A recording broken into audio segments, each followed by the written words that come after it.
Cesta do práce sa skončila v týchto miestach. Na Mariana zaútočila medvedica.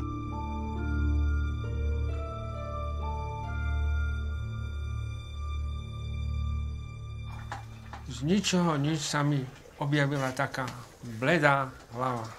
Len som počul, ako ona reve na mňa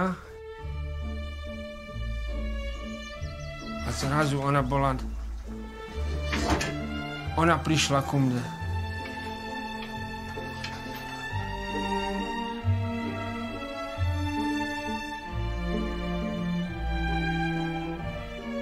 Toto mi roztrhla, toto. A ináč, nič také, no. Sem skočila, ja som takto s rukami. No až potom trošku zakývala so mnou a po nejakých 2 minútach odskočila a odišla preč.